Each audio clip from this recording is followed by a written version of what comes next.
Ruthless Compassion is a podcast that shows you how to become fiercely kind. I'm the host, Dr. Marcia Sirota, and in each episode, I get into it with experts and regular folks about the things that get in the way of what we want. Things like addiction and mental health, isolation and loneliness, difficult family and work relationships, and the importance of self-care. I want to help you overcome the obstacles to living your best life, and I want to inspire you to become a powerful kindness warrior. Frank King, suicide prevention speaker and trainer, was a writer for The Tonight Show for 20 years. Depression and suicide run in his family. He's thought about killing himself more times than he can count. He's fought a lifetime battle with major depressive disorder and chronic suicidality, turning that long, dark journey of the soul into 5 TEDx Talks and sharing his life-saving insights on mental health awareness with associations, corporations, and colleges. A motivational public speaker who uses his life lessons to start the conversation, giving people permission to give voice to their feelings and experiences surrounding depression and suicide, and doing it by coming out, as it were, and standing in his truth and doing it with humor. He believes that where there is humor, there is hope. Where there is laughter, there is life. And nobody dies laughing.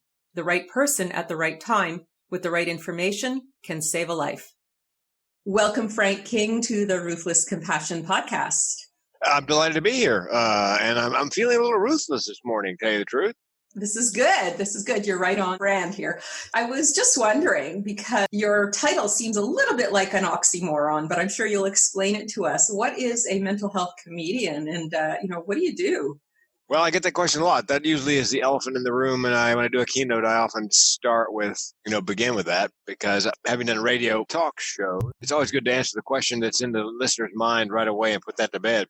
I think a comedian's a good choice. A couple of reasons. One, a comedian's job, if you think about it, is and has always been since the time of the court jester to speak truth to power on behalf of the powerless. And I believe I speak truth to the power of mental illness on behalf of those often powerless in its grip. I believe where there's humor, there's hope. Where there's laughter, there's life, that nobody dies laughing. And depression and suicide actually run in my family. My grandmother died by suicide. My mother found her.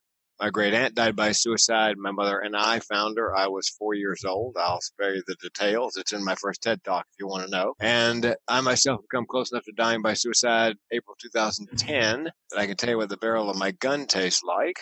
Spoiler alert, didn't pull the trigger. A friend of mine came up to me after a keynote recently. He'd never heard me say that out loud before, and he said this: "Hey, man, how come you didn't pull the trigger?" I said, "Hey, man, could you try to sound a little less disappointed?" So that's the suicide and the comedian part of me. It's not jokes about depression and suicide. It's real life, my stories. It just happen to have a funny element, and it makes it a lot easier for the audience to digest if you give them a little comic relief every now and then. That's why I do what I do. I've had other speakers I've trained ask me, "Hey, man, how'd you pick that suicide prevention topic?" Well, I'll tell you the truth. The topic picked me. Yeah, it's a lot of times I find that in life, people who encounter their own struggles are inspired to help others with similar kinds of struggles.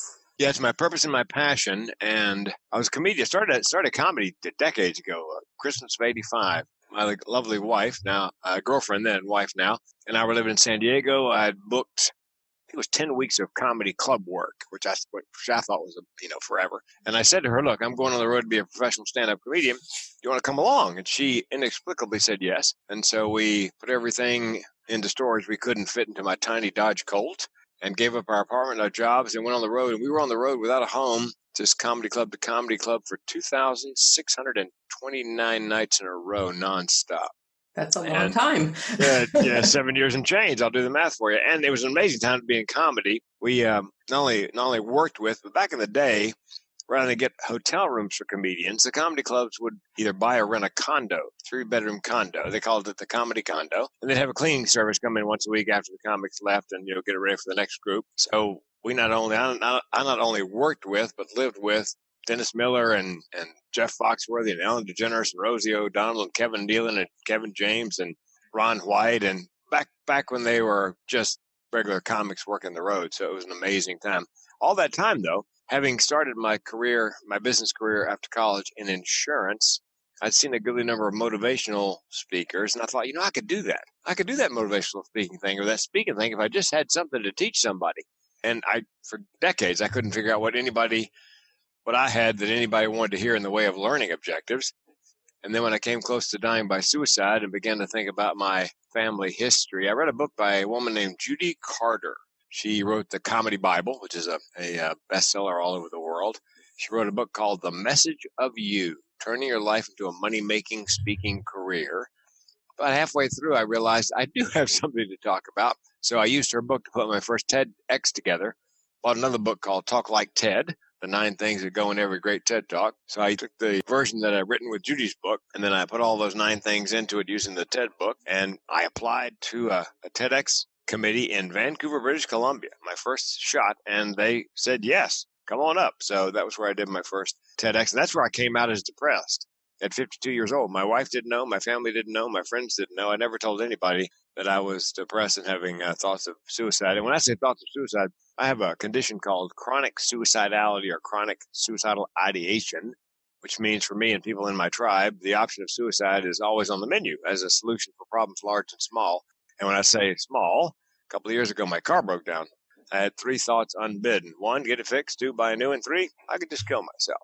That's chronic suicidality. And I'm always surprised when I speak. I tell the audience, look, we'll do some Q&A, general Q&A afterwards. And then if people have a question they want to ask individually without the group hearing, then I'll just hang around and answer. I'll just stay till everybody gets their questions answered. And usually 1 to half dozen people stay after. And oftentimes someone in that, stay after group has chronic suicidality. I did a dental convention recently. I did my talk, mentioned the car breaking down and my 3 choices.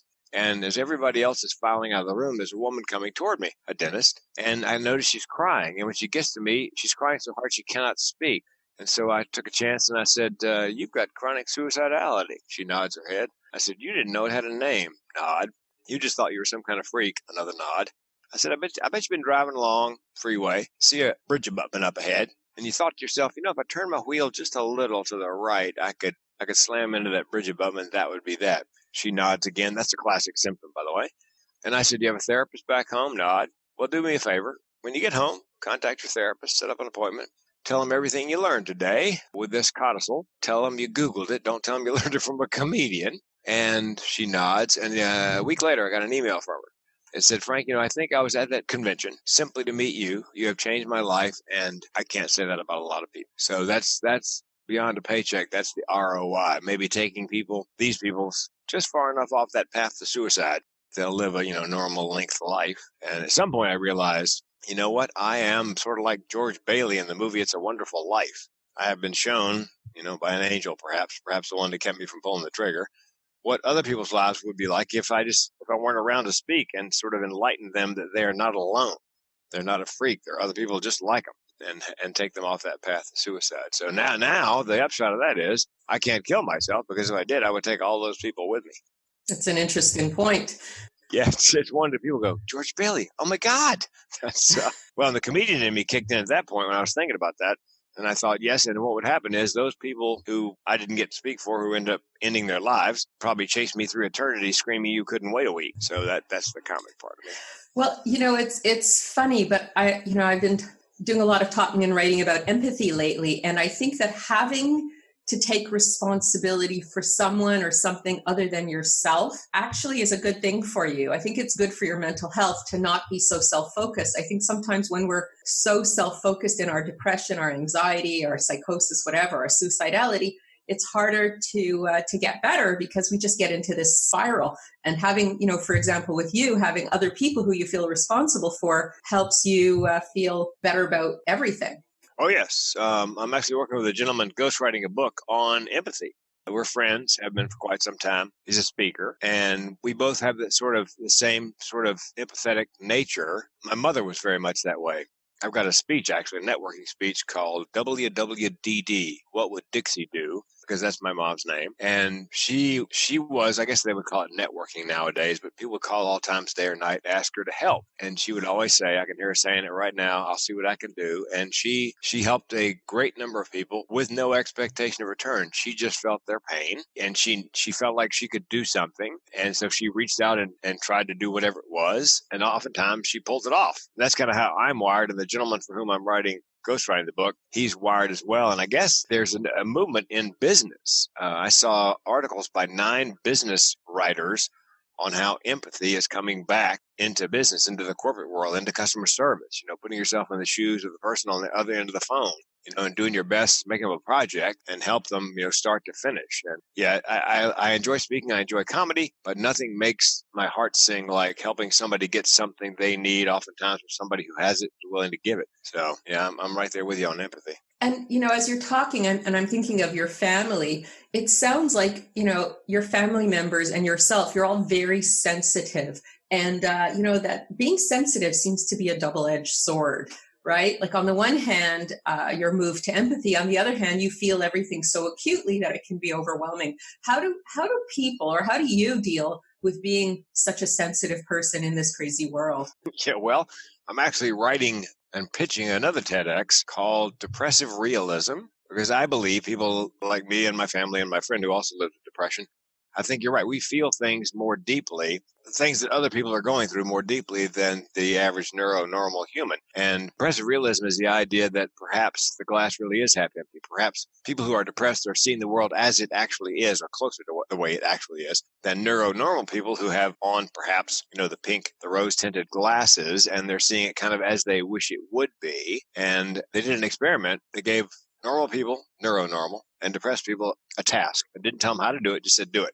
No instructions. So then once the folks had completed the test, they asked the depressed people how they thought they were at the test, their skill level.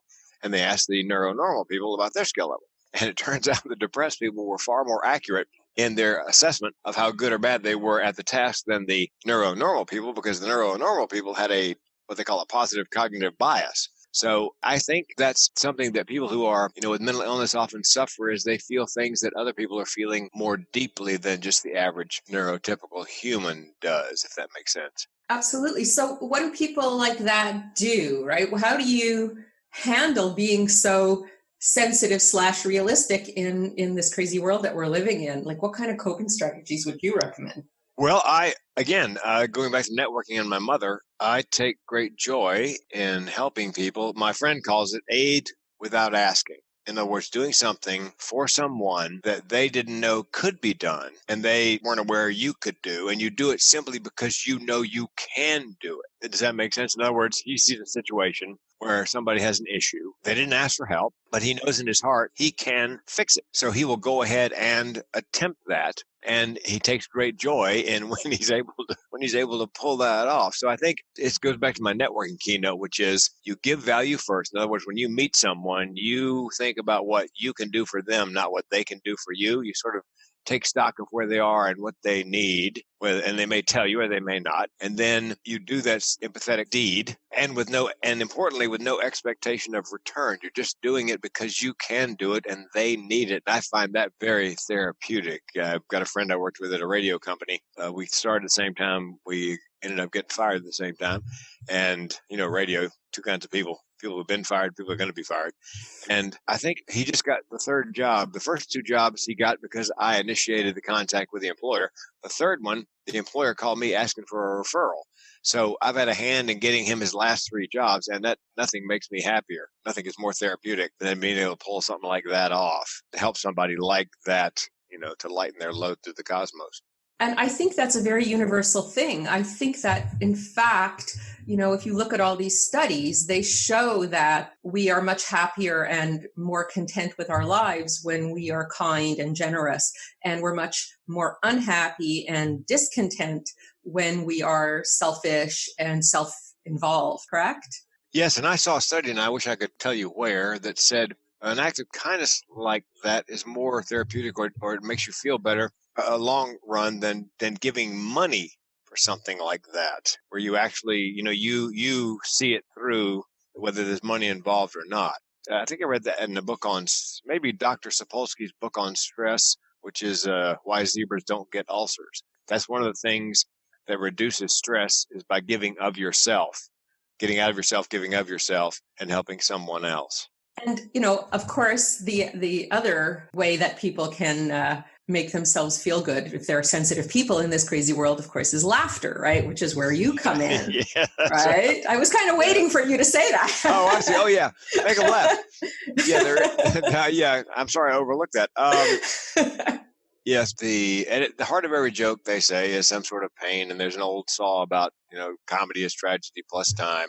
And there is something to be said for the cathartic effect. A good comedian, see, advertising is the truth well told, and comedy is the truth told funny. And for many people, the funniest things are things they can relate immediately to, things they have gone through that the comedian's gone through, but taken a funny look at it. And you laugh with comedy. To get 300 people to laugh, there has to be a meeting of the minds. They have to agree that was an issue, there was a problem, and here's what's funny about it. So and of course that releases endorphins, probably lowers cortisol, lowers blood pressure and heart rate for 45 minutes. That was another thing. I could do that for 45 minutes at a comedy club, but the impact wears off shortly after they leave. If I do a speech and I teach them about what to do, because they always ask, how do I know somebody's depressed? How do I know they're suicidal? What do I say? What do I do? If I can teach them those things so that if it crops up in their lives, they know, they've got a place to start. Or if, like the dentist, I've revealed to her that, she's not alone, that a lot of people suffer the same thing. And a young woman come up to me at a college and she said, I wanted to thank you for your keynote. I said, you're welcome. She said, but I got to tell you, it made me weep. Well, how did it make you weep? She said, well, when you told the story about your car breaking down and, your 3 thoughts, she goes, I've been having those thoughts all my life.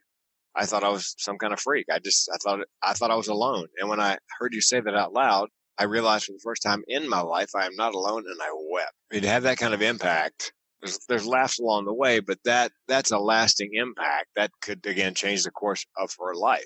And I think that, when we laugh together, when we feel connected, that's just another way to be connected, right? You can feel connected by sharing a story or feel connected by sharing an experience, but you can also feel connected by everyone together laughing, right? Just knowing that you're on the same page and you see things in that same kind of quirky way. Yes, because again, for an audience to laugh, everybody has to agree, that what I'm talking about is true. I tell my young comics that I'm training, they have to believe the premise. So everybody agrees the premise is true, and then everybody agrees it's funny. So, and in a comedy show, sometimes I've done shows where, let's say the room seats 200, and there are people scattered all over the room.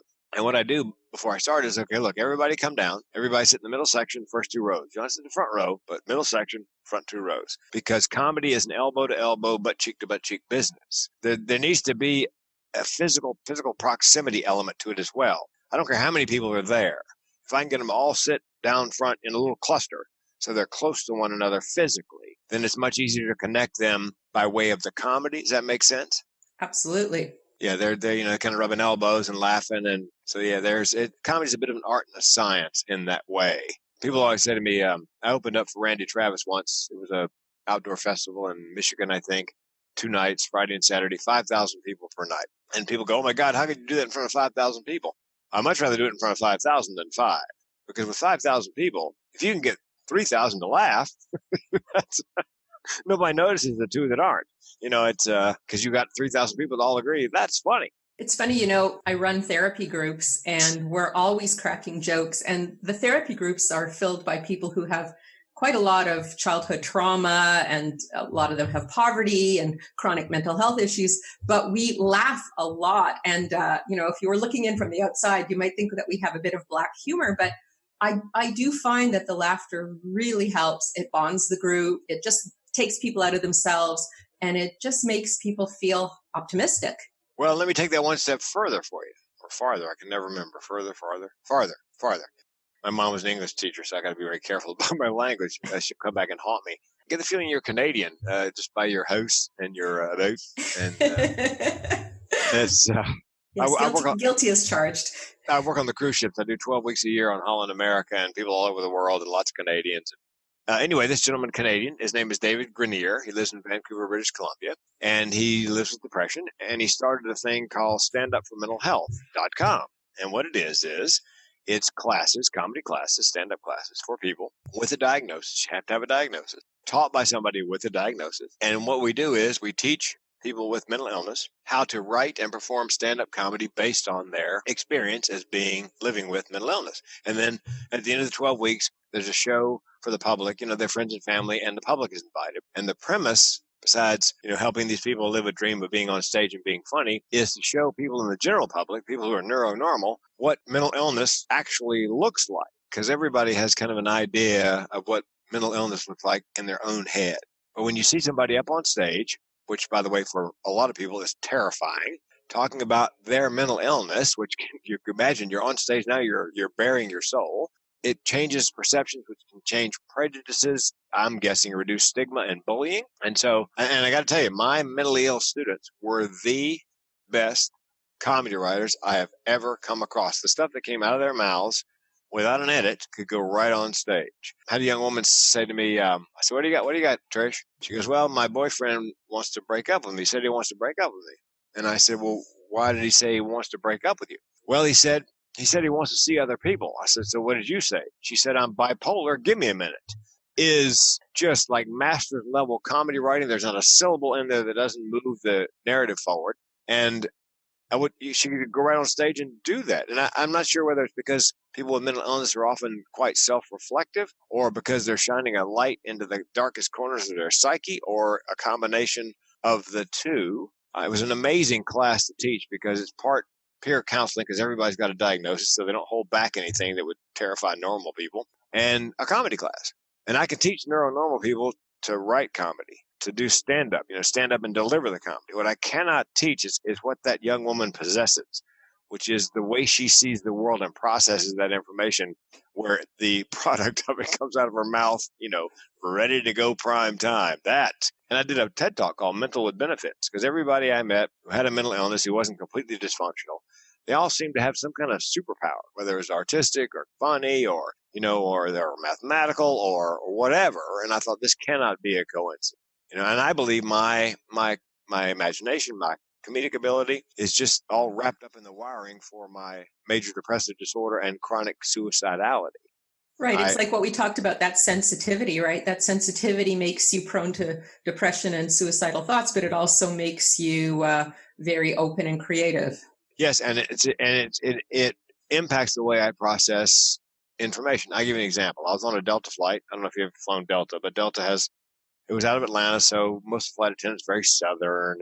And it was the day after the FAA, the Federal Aviation Administration, said if you got an iPad and an iPhone, you can use that on takeoff or landing as long as it's in the airplane mode. So the problem for the flight attendant, though, is they could do the other safety instructions in their sleep. The seat cushion, flotation, and all that. But this is brand new. So whatever she says, she's going to have to make up as she goes along. So I'm sensing comedy.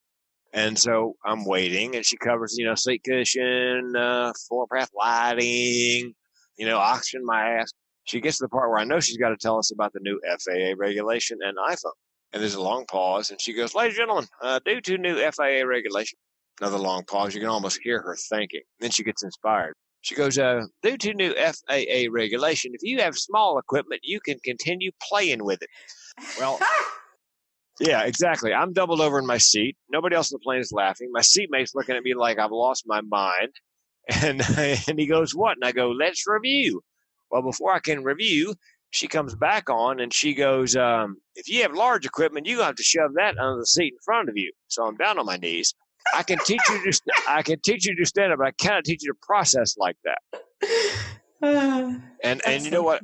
I thank you. And a few months ago, maybe a year, I had a thought. If somebody came to me and said, look, Frank, I got a pill, one dose, one time, no more thoughts of suicide, no more depression, but the only side effect is you will no longer process information as a comedian would process information. And you know what? I would say just give the pill to somebody who's struggling more than I, because I'm not going to, I'm not going to give up that superpower. I'll just deal with the downside and keep my superpower. Thank you. Well, it is an interesting sort of deal with the devil there, right? It's like that superpower, because it is pretty special to have creativity, to have an ability to express yourself either in comedy or in art or in singing or in, theater or acting. There's a lot of famous people who've struggled with mental illness who are incredibly talented, incredibly inspiring. So I totally hear you. Yes, and I said that at the end of my talk on Mental with Benefits. You don't have to be mentally ill to be rich, famous, notable, or whatever, but apparently it doesn't hurt. And also, when I do a TED Talk, I try to do action items at the end. Frank, that's fascinating. But what are the takeaways? What can we go out the door here today and do tomorrow? And I said, well, what I would do is the American public school system is kind of a cookie cutter, one size fits all, manufacturing process. Why not? They have something called the IEP, Individual Education Plan. Why don't we really make them individual? In other words, not every 6-year-old belongs in the first grade, for example, normal or not. And what if somebody has mental illness, but they have a particular ability? Let's say they have OCD, the child does. So why not steer them toward that STEM program, science, technology, engineering, mathematics? Because in all those disciplines, there's one right answer. So who better to be in the STEM program? And then steer them toward a career where the business in question values an attention to detail and precision, like accounting or banking or engineering. So, where it's important that you take care of the little details. By the same token, somebody who's dyslexic, has difficulty, letters and numbers, does not belong in the STEM program because too many letters and numbers. Maybe more into the humanities.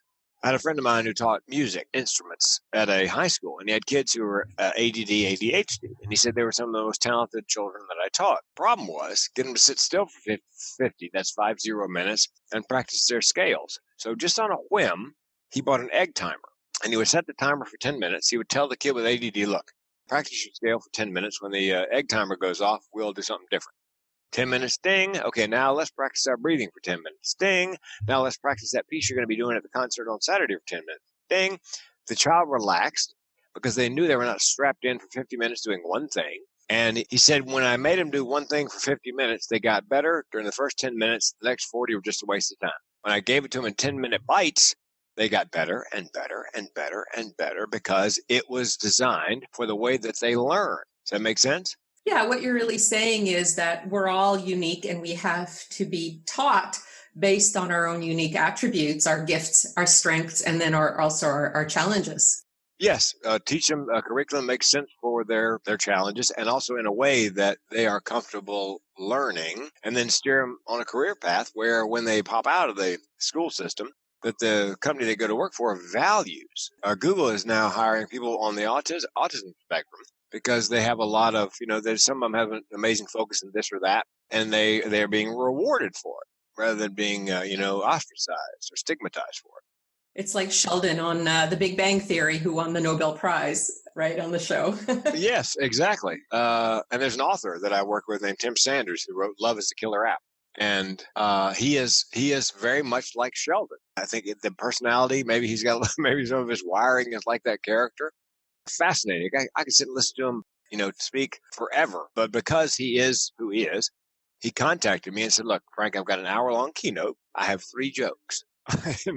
And that's all I got. Can you help me? And when I do funny for a speech like that, it's not jokes bolted on. It's something funny, organically. A misdirection, a turn of a phrase, something like that. So it fits into the keynote, and it appears you believe he would have written it. So, because it's got to be in his voice. But he just, as good as he is at what he does, adding those jokes was just a monumental effort for him. Well, that's where you come along, right? You get to help. that is correct. Who knew, as I've said many times, who knew being crazy paid so well? But it's, and part of it is that not a lot of people want to come out, stand on stage and say, I am, I live with these 2 mental illnesses, because and one of them is being suicidal, and mental illness carries a stigma. Being suicidal carries a stigma. So you got that double stigma. And so I get respect, I guess. People come up, you're so brave. No, I'm not brave. No, I gave up the whole pride thing, and had my gun in my mouth. It seems brave to them. I think what they're really saying is, I'm impressed that you were vulnerable. That's what I think they're really saying, is somebody to go up there and because when I tell my stories, I actually shed a tear or two. I get choked up, and see a man on stage getting choked up. I just did a conference in New Orleans, and it was a safety conference, and there were lots of manly men there, guys who worked at Marathon Oil and Shell. And after my thing on in the first general session, where I talked about my depression, thoughts of suicide, what to do about it, if you think somebody has it. A couple of guys, grizzly guys came up, and nobody else could see them. But as we're talking, one of the guys had lost a friend of 14 years to suicide a couple of weeks before. And what nobody else but I can see is, as he's talking, there are tears streaming down his cheeks. And this is, a manly man. And it may have been the first time he was able to give voice to his feelings and, and shed a few tears about his friend because he just didn't understand. He would have done anything for the guy. If the guy said, look, I'm depressed and suicidal, I need help, he would have moved heaven and earth to get him help. But as often happens, the gentleman didn't reach out. And that, by the way, I'm sure it's a problem in Canada. It's a big problem in the U.S.